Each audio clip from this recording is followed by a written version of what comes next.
This is TLV1.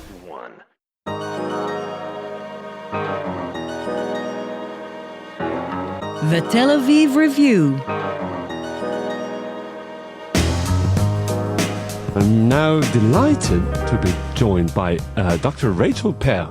She's a teaching assistant at the School of Education at Bar-Ilan University and a postdoctoral fellow at the University of Haifa, specializing in Jewish Orthodox attitudes to Darwinism and the theory of evolution. Hi, Rachel, and welcome to the Tel Aviv Review. Hi, Gilad. I am delighted to be here. Great. Now, it seems to me almost a contradiction in term, because the whole debate and the controversy around Darwinism and theory of evolution, etc., isn't that a Christian thing? Well, you would think so, and in fact, a lot of people have thought so. For example, Stephen Jay Gould, when he was speaking only in the 1990s, made a very famous statement that creationism is a very local phenomenon. He thought it was a very American phenomenon. He thought it was a very Christian phenomenon. And historians of science like Ronald Numbers have proven that he was actually very wrong in that statement, no matter how brilliant he was in so many ways. It is something that is around the world and equally strong in Europe, in Asia, in the Middle East, and in lots of places. So why is it that we laymen think that only crazy Christians are obsessed with creationism? Well, Darwin himself was within the Christian faith, and so that's the initial context that it was debated in England, certainly. But almost immediately, it spread and was discussed in other contexts, like the Jewish one. And to this day, it is just as much of an issue, if not more so, in many other religious contexts like Islam. Yeah, actually, it would make perfect sense because, obviously, a heretical theory like the theory of evolution would stand in diametrical opposition to the Holy Scriptures, whatever religion and domination you are for. Not necessarily. I mean, there were certainly religious leaders of all faiths that have made their peace with evolution from the beginning in all sorts of different permutations, and that's actually fascinating. That was one thing that I found personally extremely interesting in my dissertation. Yeah, so let's take them one by one, or not one by one, but along the path of history, if you will. How would you, take us through the tumultuous, I would say, relationship between Jewish Orthodoxy and Darwinism from its very outset to today? Okay, sure. And just the comment I was going to make a second ago, just in terms of comparative religion. For example, I grew up as an Orthodox Jew. I'm still an Orthodox Jew. So my study was reflexive in the sense that it was looking at my own community. It was looking at modern Orthodoxy. And when I went... And that is in America, we should say. Our listeners could judge from your accent, but we should... my dissertation was about America, but my current postdoctoral research is about Israel. And both contexts are extremely interesting.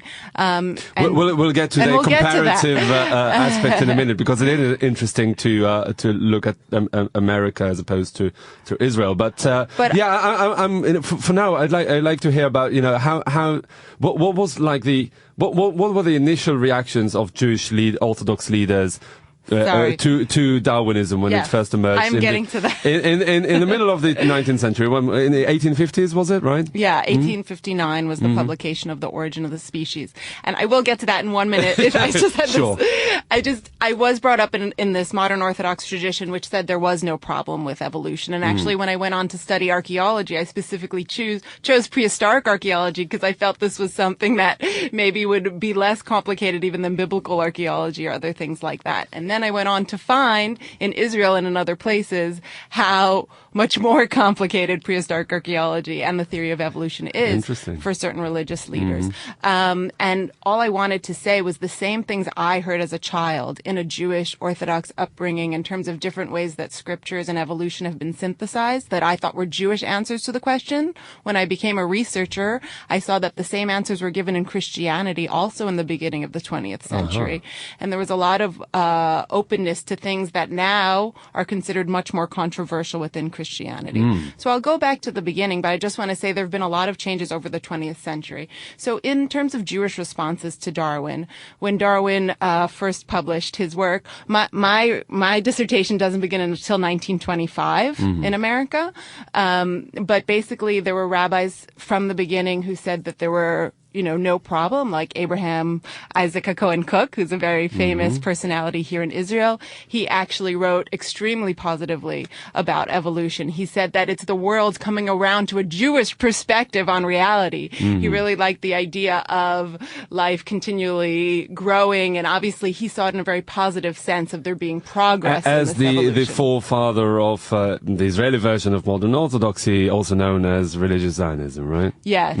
And he wrote very, very positively about evolution, and he had no qualms about Genesis not being a text that should be taken literally. And he had actually problems with people who took Genesis literally. So that's one example of a very positive view of evolution. So one of my questions in the dissertation then is, if there was this precedent of great Jewish thinkers and leaders embracing evolution, why did I find that even within American modern orthodoxy, there are always voices of dissent, always people raising a question, maybe this theory of evolution really isn't kosher, can't be blended well with our tradition.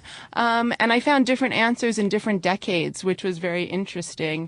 For example, in the 1920s, when it was the famous Scopes trial, the trial that's sometimes called the monkey trial, or the trial of the century. Is this why you Tennessee. started focusing on the question in the 1920s? Or Yeah, that's why I began the study there. It was actually Noah Ephron's suggestion, one of my dissertation advisors. And the host of the Amazing Promise podcast here on TLV1. Yeah. Can't give enough plugs for Noah. So what I found were, I actually looked at two different rabbis who were both had congregations on the Upper West Side of Manhattan, and were publishing in the same modern Orthodox journal called the Jewish Forum, and they published very different reactions, basically in 1926, to the theory of evolution. There was one, David de Sola Pool, who was the rabbi of the Spanish and Portuguese synagogue, who wrote only positively about evolution. And there was another rabbi, Rabbi Leo Young, who was the rabbi of the Jewish Center, just a few blocks away, who published things that sounded, much more adversarial and skeptical about evolution. And basically what I found, one of the possible differences there was that Rabbi Young and his congregation had just had a very difficult battle with Mordechai Kaplan, who was the previous rabbi of that synagogue, who founded the Reconstructionist movement in those very years. And Darwinism and evolution was a central tenet of Reconstructionism generally as a religious philosophy. And it seems to me that one of the main reasons that these American modern Orthodox Jews were questioning this theory of evolution was it caused one man within their own ranks. He grew up modern Orthodox. He was trained in the same seminary as a lot of these rabbis. He was working in modern Orthodox congregations, and then his radical ideas became to be known, and it seems like maybe they were connected to Darwinism. It was a subversive element that, at least in their view, maybe we need to be a little bit cautious about. Would it be too cynical to assume that they used Darwinism as a stick to bash each other with, in some sort of infighting within their own community, or was it more substantial than that? I wouldn't necessarily go with the cynical reading on this one. I think they were, genuinely concerned. A lot of times we think about Orthodox Judaism and Judaism in general. I've heard people talk about Judaism as a religion of practice as opposed to belief. That in Christianity, people care about beliefs. In Judaism, we care about practice. And this was one of those periods that we see people were saying it's not only about practice, because Reconstructionist Judaism at the time was actually very interested in Jewish practice. And they said, look, there's also an element of dogma, of orthodoxy, of things, beliefs that we hold dear. And maybe this certain belief that rabbis have said is okay and totally in concert with real traditional Jewish theology, I think they really weren't sure. But this still is within the realm of modern orthodoxy. How does it play out in ultra-Orthodoxy on the one hand and more progressive, Reform communities on the other? Okay, so Reform Judaism was really interesting because there was a lot of debates about evolution earlier on when Darwin first wrote, and in the end of the 19th century, there were very vigorous debates about whether evolution could be synthesized with Reform Judaism. And it's interesting there in terms of what we were just discussing, because specifically in Reform Judaism, it's not as much practice. It's more beliefs that are important, more values in terms of morality and ethics, and the question of what does Darwinism mean for what it means to be a human being and what it means to be an ethical human being in an ethical world. And Reform rabbis were really raising questions about that. And that battle lasted for more than a decade, and then it was resolved, and then Reform Judaism made its peace with Darwinism and with evolution. When was that? That was in the 1880s. The main battles were raging and then resolved. And in terms of Orthodox Judaism, in terms of ultra-Orthodox Judaism, one scholar, Mark Swetlitz, who has been writing on Judaism and evolution now for a number of years, and is thinking of publishing further on ultra-Orthodoxy, one of his contentions is actually that the opposite occurred there, in that there was more of a broad spectrum of views that was accepted earlier on, and that nowadays it's actually coalescing into a more anti-evolution perspective.